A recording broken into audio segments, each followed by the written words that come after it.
నమస్కారం టాప్ తెలుగు మీడియాకి స్వాగతం హెడ్లైన్స్ చూద్దాం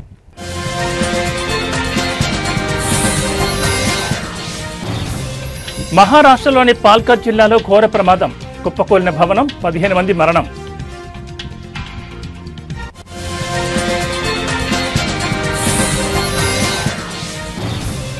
కర్ణాటకలోని ఓ చిన్న గ్రామంలో విచిత్ర సంఘటన నల్లూరు గ్రామంలో ఓ సాధారణ నాటుకోడి నీలం రంగులో గుడ్డు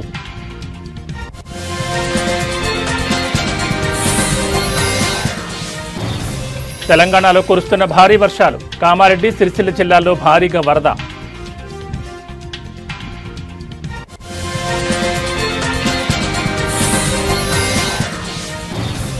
విశాఖలో 3 రోజుల జనసేన విస్తృత స్థాయి సమావేశాలు ఇవాళ రేపు పార్టీ అంతర్గత అంశాలపై చర్చ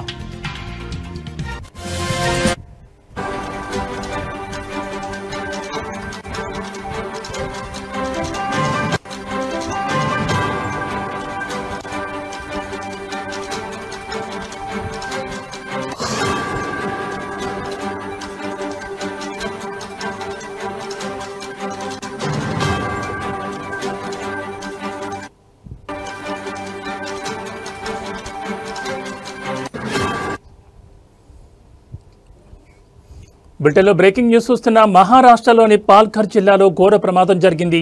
ముంబై సమీపంలోని విరార్ ప్రాంతంలో 4 అంతస్తుల నివాస భవనం కుప్పకూలిన ఘటనలో సుమారు 15 మంది చనిపోయారు. మరికొంతమంది తీవ్రంగా గాయపడ్డారు. ఇక విరార్లోని నారంగి ఫాటా దగ్గర ఉన్న రాము కాంపౌండ్లోని రమాబాయి అపార్ట్మెంట్ భవనం 4వ అంతస్తు చెందిన వెనుక భాగం ఒక్కసారిగా కూలింది. ఆ శిథిలాల పక్కనే ఉన్న ఒక చిన్న ఇళ్ల సముదాయంపై పడ్డాయి. దీంతో సమాచారం అందుకున్న వెంటనే పోలీసులు, వసాయి, విరార్ మున్సిపల్ కార్పొరేషన్ అధికారులు, అగ్నిమాపక సిబ్బంది, ఎన్డీఆర్ఎఫ్ బృందాలు సంఘటనా ప్రదేశానికి చేరుకున్నాయి.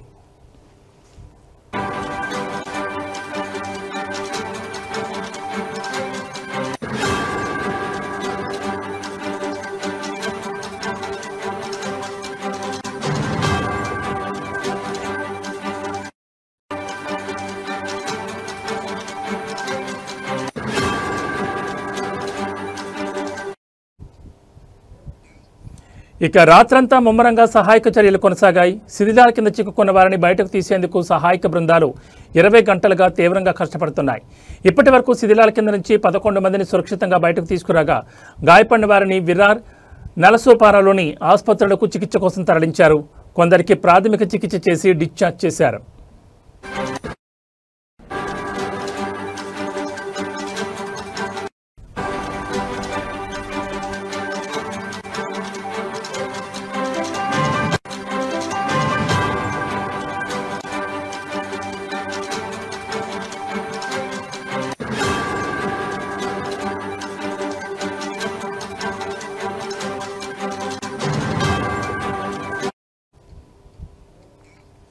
ఇక రాత్రంతా ముమ్మరంగా సహాయక చర్యలు కొనసాగాయి. శిథిలాల కింద చిక్కుకున్న వారిని బయటకు తీసేందుకు సహాయక బృందాలు 20 గంటలుగా తీవ్రంగా కష్టపడుతున్నాయి. ఇప్పటి వరకు శిథిలాల కింద నుంచి 11 మందిని సురక్షితంగా బయటకు తీసుకురాగా గాయపడిన వారిని విరార్, నలసోపారాలోని ఆసుపత్రులకు చికిత్స కోసం తరలించారు. కొందరికి ప్రాథమిక చికిత్స చెక్ చేసి డిశ్చార్జ్ చేశారు.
బులెటిన్లో మరో బ్రేకింగ్ న్యూస్ చూస్తున్నాం. కర్ణాటకలోని ఓ చిన్న గ్రామంలో జరిగిన ఓ విచిత్ర సంఘటన ఇప్పుడు అందరి దృష్టిని ఆకర్షిస్తోంది. దావణగిరి జిల్లా చెన్నగిరి తాలూకాలోని నల్లూరు గ్రామంలో ఓ సాధారణ నాటుకోడి నీలం రంగులో ఉన్న గుడ్డు పెట్టడమే ఈ ఆశ్చర్యానికి కారణం. ఈ వింత గుడ్డును చూసేందుకు చుట్టుపక్కల గ్రామాల ప్రజలు తండోపతండాలుగా తరలివస్తున్నారు.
నల్లూరు గ్రామానికి చెందిన సయ్యద్ నూర్ అనే రైతు జీవనోపాధి కోసం 10 నాటుకోళ్లను పెంచుకుంటున్నాడు.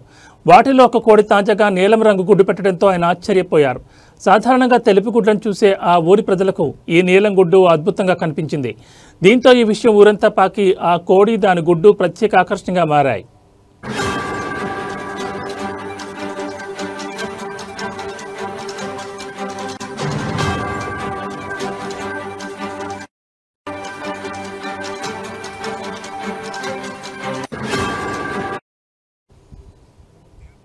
పశుసంవర్ధక శాఖ సహాయ సంచాలకుడు డాక్టర్ అశోక్ నేతృత్వంలోని బృందం గ్రామానికి చేరుకుంది.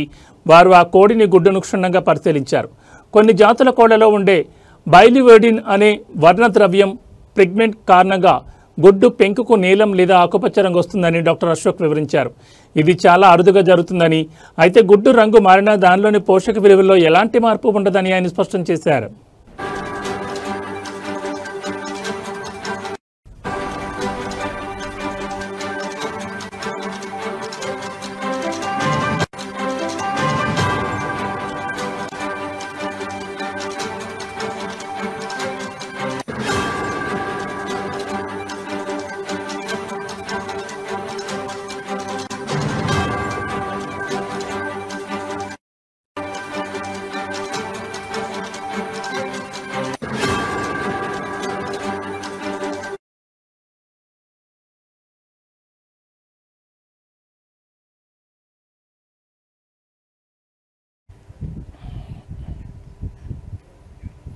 హిమాచల్ ప్రదేశ్లో రుతుపవనాలు సృష్టిస్తున్న విలయం అంతా ఇంత కాదు. కుంభవృష్టి, ఆకస్మిక వరదలు, కొండచర్యలు విరిగిపడడంతో రాష్ట్రం అతలాకుతలమవుతోంది. ఈ ఏడాది జూన్ 20న వర్షాకాలం ప్రారంభమైనట్టు నుంచి ఇప్పటి వరకు వివిధ ప్రమాదాల్లో 300 మందికి పైగా ప్రాణాలు కోల్పోవడం పరిస్థితి తీవ్రతకు అద్దం పడుతోంది. రాష్ట్ర వ్యాప్తంగా వేల కోట్ల రూపాయల ఆస్తి నష్టం సంభవించినట్లు అధికారులు అంచనా వేస్తున్నారు.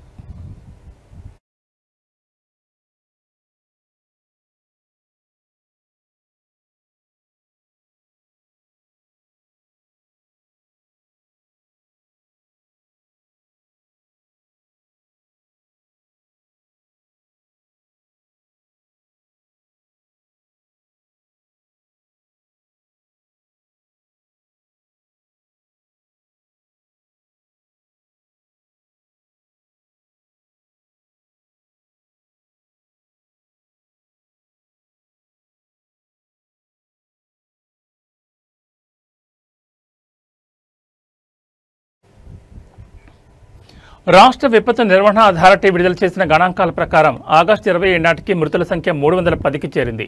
వీరిలో 158 మంది నేరుగా వర్ష సంబంధిత ప్రమాదాలైన కొండచర్యలు విరిగిపడడం, ఇళ్లు కూలిపోవడం, వరదల్లో కొట్టుకుపోవడం, విద్యుత్ షాక్ వంటి కారణాలతో మరణించారు. మరో 152 మంది రోడ్డు ప్రమాదాల్లో చనిపోయారు. ఈ ప్రకృతి విపత్తులో సుమారు 369 మంది గాయపడగా మరో 38 మంది ఆచూకీ గల్లంతైంది. ఈ వర్షాల కారణంగా మండి జిల్లా అత్యంత తీవ్రంగా నష్టపోయింది. ఒక్క మండి జిల్లాలోని 51 మరణాలు సంభవించగా కాంగ్రాలో 49, చంబాలో 36, సిమ్లాలో 28 మంది మరణించినట్లు అధికారిక లెక్కలు చెబుతున్నాయి. మౌలిక సదుపాయాలకు జరిగిన నష్టం కూడా భారీ స్థాయిలోనే ఉంది. ప్రభుత్వ, ప్రైవేట్ ఆస్తుల నష్టం విలువ మొత్తం 2,62,336,36.38 లక్షలు దాటినట్లు ప్రాథమికంగా అంచనా వేశారు.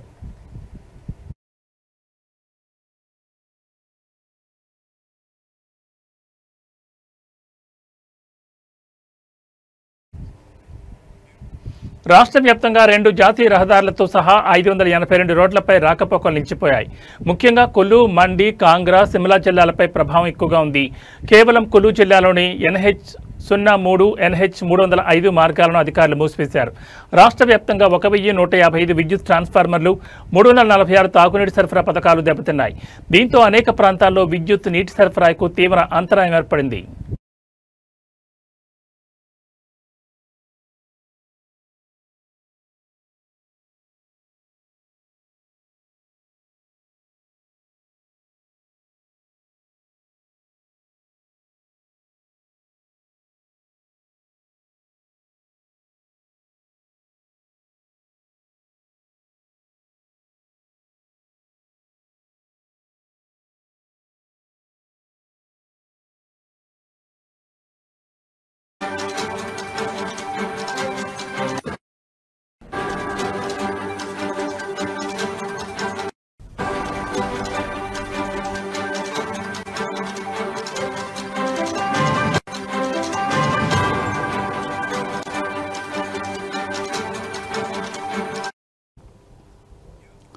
బులెటిన్లో మరో బ్రేకింగ్ న్యూస్ చూస్తున్నాం. తెలంగాణలో ఎడతెరిపి లేకుండా కురుస్తున్న భారీ వర్షాలు తీవ్ర వరదలకు దారితీశాయి.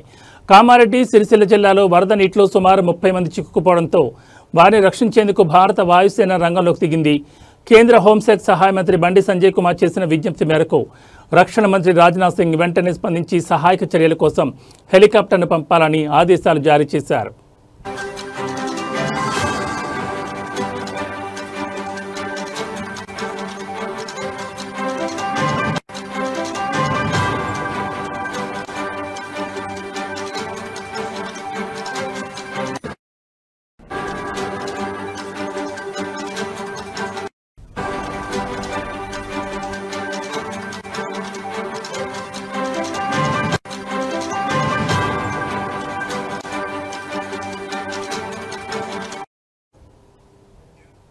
బండి సంజయ్ నేరుగా రక్షణ మంత్రి రాజ్నాథ్ సింగ్ ఫోన్ చేసి పరిస్థితిని వివరించారు. దీంతో హక్కింపేట ఎయిర్ఫోర్స్ స్టేషన్లోని అధికారులకు తక్షణ ఆదేశాలు అందాయి. ఫలితంగా వరదలో చిక్కుకున్న వారిని సురక్షిత ప్రాంతాలకు తరలించేందుకు వాయుసేన హెలికాప్టర్ సిద్ధమైంది.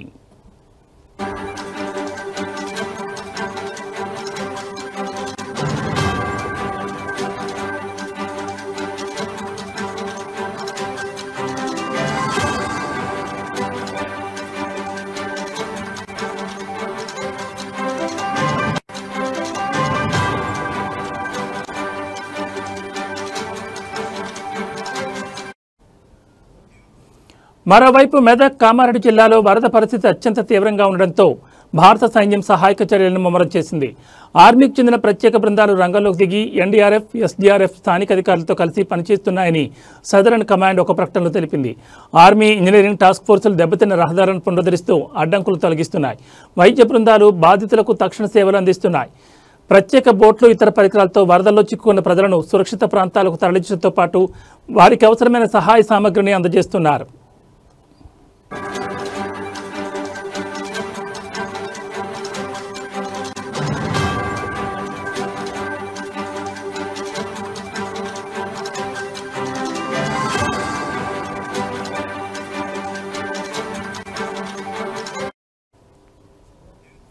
భారీ వర్షాల కారణంగా రాష్ట్రంలోని పలు ప్రాజెక్టులకు వరద నీరు పోటెత్తుతోంది. నల్గొండ జిల్లాలోని డిండి ప్రాజెక్టులోకి ప్రమాదకర స్థాయిలో వరద ప్రవాహం కొనసాగుతోంది.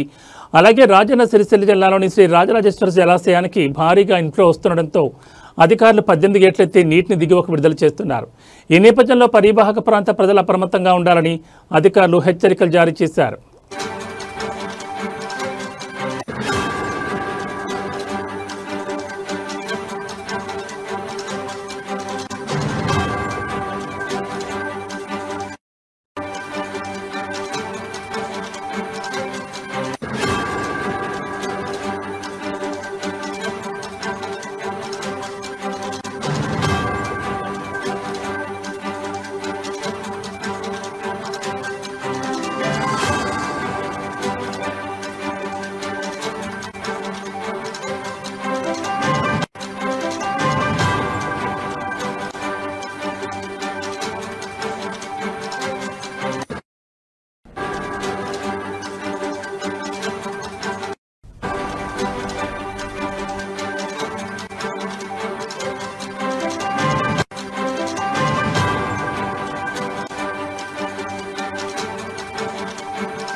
వాగు ఉదయం అంటే పశువులను మేపడానికి వెళ్ళిన ఈ పశు కాపాడులో ఒక్కసారిగా వాగు అక్కడే ఆగిపోయి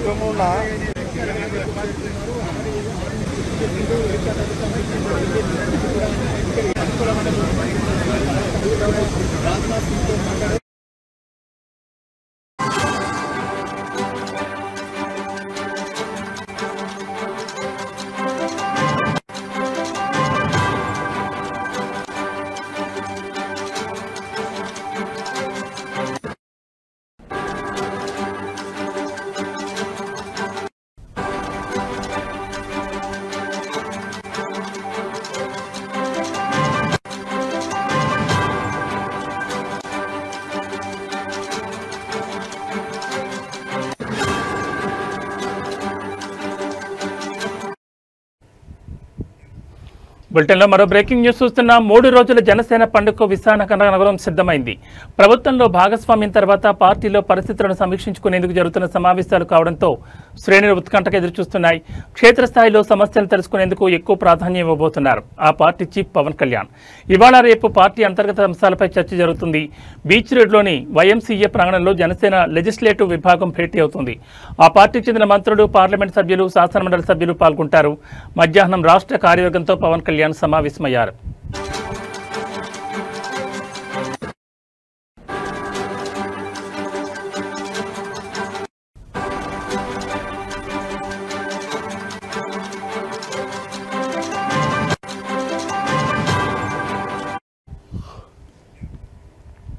ఇరవై 25 పార్లమెంట్ నియోజకవర్గాల నుంచి 10 మంది చొప్పున ప్రతినిధులతో పార్టీ అధినేత ప్రత్యేకంగా ముఖాముఖి నిర్వహిస్తారు.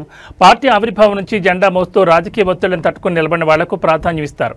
ఇక ఈ నెల 30 జరిగే సేనాని బహిరంగ సభపై జనసేనతో సహా రాజకీయ పక్షాలు ఉత్కంఠకు ఎదురుచూస్తున్నాయి. ఏపీ, తెలంగాణ నుంచి 15,000 మంది ప్రత్యేక ఆహ్వానితులతో ఈ మీటింగ్ జరగనుండగా ఇందిరా ప్రియదర్శిని స్టేడియంలో ఏర్పాట్లు ఊపందుకున్నాయి. వర్షాల కారణంగా ఎటువంటి ఇబ్బందులు తలెత్తకుండా జర్మన్ హ్యాంగర్స్ నిర్మిస్తున్నారు.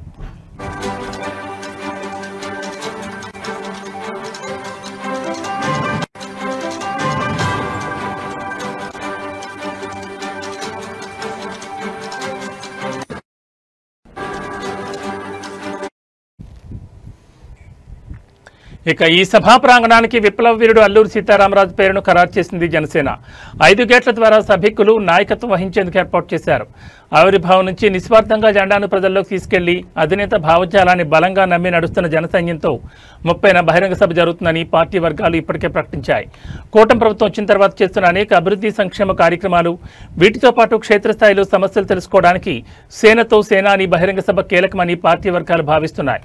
ఈ దశగా పవన్ కళ్యాణ్ రోడ్ మ్యాప్ చూపిస్తారని మంత్రి నాదెండ్ల మనోహర్ చెప్పారు.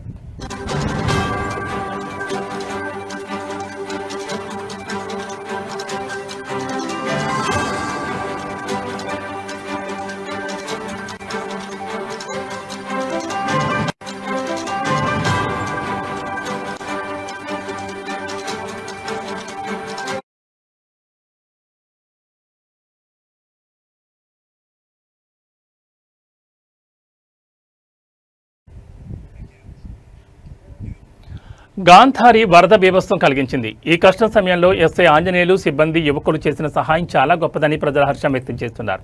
ప్రభుత్వం ఇలాంటి విపత్తు సమయాల్లో మరింత వేగంగా స్పందించాలని కోరుతున్నారు. ఆ మహిళ ప్రాణాలను కాపాడిన వారికి కృతజ్ఞతలు తెలిపారు. ఇలాంటి సంఘటనలు జరిగినప్పుడు ప్రజలు ఒకరికొకరు సహాయం చేసుకోవడం చాలా ముఖ్యమన్నారు. వరదలు రాకుండా ముందు జాగ్రత్త చర్యలు తీసుకోవాలని, ఆ గుడి మునిగిపోవడం చాలా బాధాకరమని, దాన్ని పునరుద్ధరించడానికి అందరూ ముందుకు రావాలన్నారు. అధికారులు వరద పరిస్థితిని అంచనా వేసి ముందస్తుగా ప్రజలను హెచ్చరించాలని, ఈ వరదల వల్ల జరిగిన నష్టంపై త్వరగా ఒక నివేదిక తయారు చేయాలన్నారు.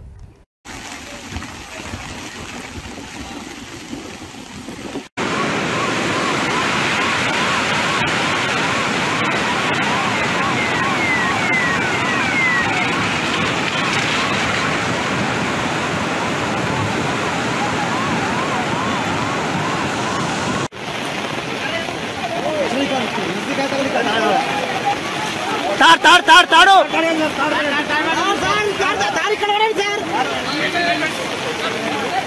కృష్ణ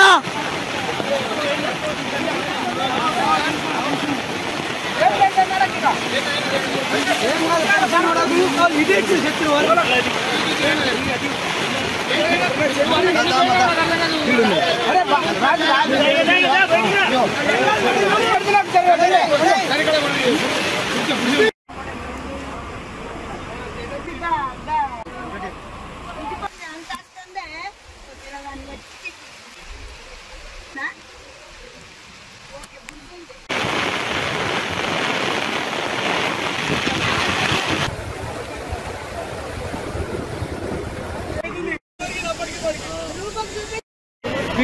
చెప్పలేనా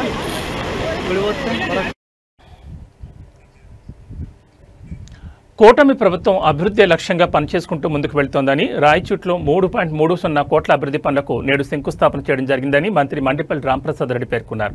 అన్నమయ్య జిల్లా రాయచూట్లో ఆయన పలు అభివృద్ధి పనులకు శంకుస్థాపన చేశారు. ఈ సందర్భంగా ఆయన మాట్లాడుతూ రాయచూట్ని అభివృద్ధి చేయడమే లక్ష్యంగా కూటమి ప్రభుత్వం పనిచేస్తుందని, అభివృద్ధి సంక్షేమ పథకాలే కూటమి ప్రభుత్వానికి శ్రీరామ రక్షని కొనియాడారు.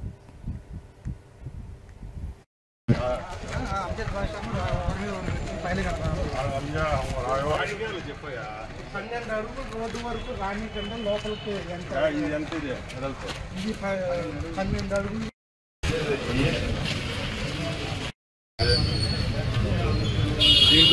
Naidu colony separate. ఇప్పుడు మనమంతా శంకుస్థాపన చేసి 5 కోట్లు అది బాగా చేసి ఇవన్నీ పెట్టినారు. జగన్మోహన్ రెడ్డి పెట్టాడు ఆ బొమ్మలన్నీ. అవి ఏమైనా ఉంటే ఎవరన్నా మంచి వాళ్ళు ఎవరైనా లీడర్లు వాడి బొమ్మలు ఉంటే పెట్టండి.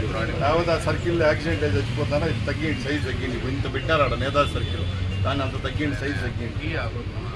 చెప్పండి. దినే దినే వ్యవసాయ అభివృద్ధి, రాజకీయ అభివృద్ధి శ్రీ విఘ్నేశ్వర సంకల్పేన పూజాం ఓం శ్రీ గురుభ్యో నమః పూజయ అద్భుతగాత్రాజా కామిదార్థప్రదాజినే శ్రీమద్వేంకటనాథాజ శ్రీనివాసాజ మంగళ లక్ష్మీ సమేత మహాగణపదేవతాభ్యో నమః. ఇందిరా రమణ గోవింద.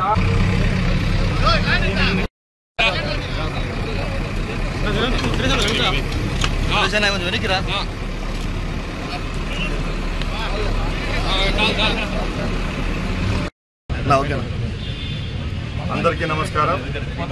ఈరోజు రాయచోటి మున్సిపాలిటీ పరిధిలో సుమారు 3.5 కోట్ల రూపాయలతో సీసీ రోడ్లు, డ్రైనేజ్, అలాగే మాండవ్య నది బ్యూటిఫికేషన్ కార్యక్రమానికి శంకుస్థాపన చేయడం జరుగుతూ ఉంది. ముఖ్యంగా రాయచోటి పట్టణంలో ఉన్న రోడ్లన్నీ ఈ 15th ఫైనాన్స్ నిధులు ఏవైతే ఉన్నాయో దాంట్లోకి తీసుకొని వస్తున్నాం. ముఖ్యంగా 33 రోడ్లను దీని కింద సుమారుగా 3.5 కిలోమీటర్లు పూర్తిగా ఈ నెలలోనే ఈ కార్యక్రమాన్ని పూర్తి చేస్తాం. అలాగే రాయచోటి చుట్టుపక్కల ఉన్న భారీ వర్షాల వల్ల తీవ్రంగా ఇబ్బందులు పడుతున్న సిరిసిల్ల, కామారెడ్డి జిల్లాల్లో బీఆర్ఎస్ వర్కింగ్ ప్రెసిడెంట్ కేటీఆర్ పర్యటించారు.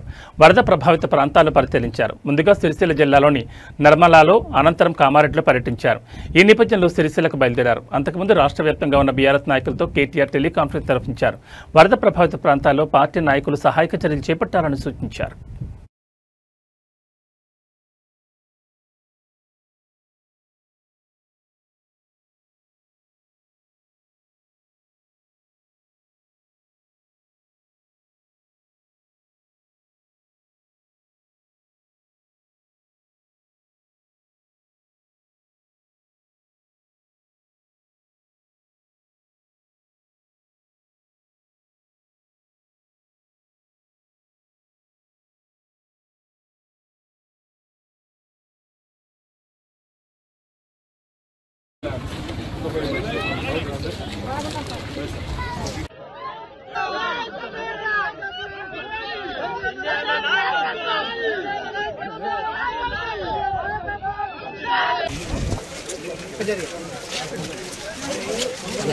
సహాయక చర్యలు పర్యవేక్షించి ఆ కుటుంబాల్లో ధైర్యం నింపినందుకు వారితో నేను కూడా నిన్న మాట్లాడినాను.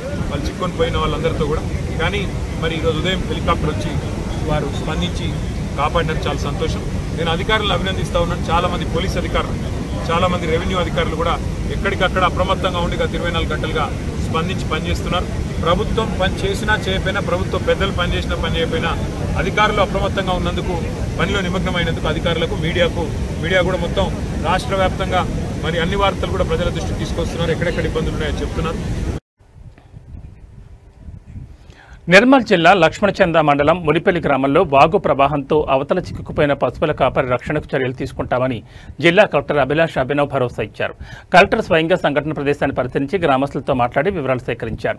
ఈ సందర్భంగా ఎన్డీఆర్ఎఫ్ బృందాలు, గ్రామానికి చెందిన గజేతగాళ్లతో సమావేశమై రక్షణ చర్యల సాధ్యాసాధ్యాలను కలెక్టర్ చర్చించారు. ఇప్పటి వరకు కాపరికి డ్రోన్ సహాయంతో మొబైల్ ఫోన్, ఆహారం పంపినట్లు కలెక్టర్ తెలిపారు. అతన్ని సురక్షితంగా గ్రామానికి తీసుకురావడానికి అన్ని చర్యలు కొనసాగుతున్నాయని అన్నారు.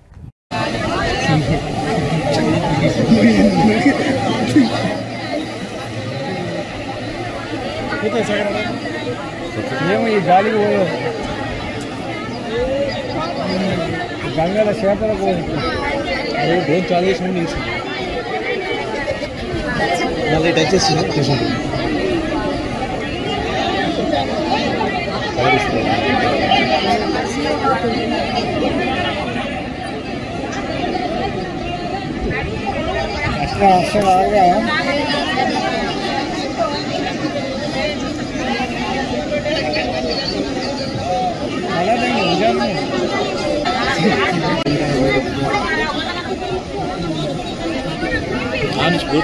అయితే అక్కడికి పోతే వేస్టే.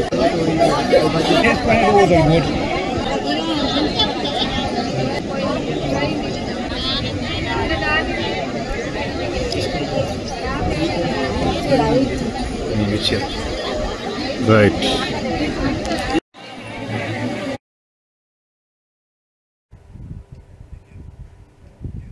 ఇవి బులెటిన్ విశేషాలు. మరో బులెటిన్తో మళ్ళీ కలుసుకుందాం. నమస్కారం.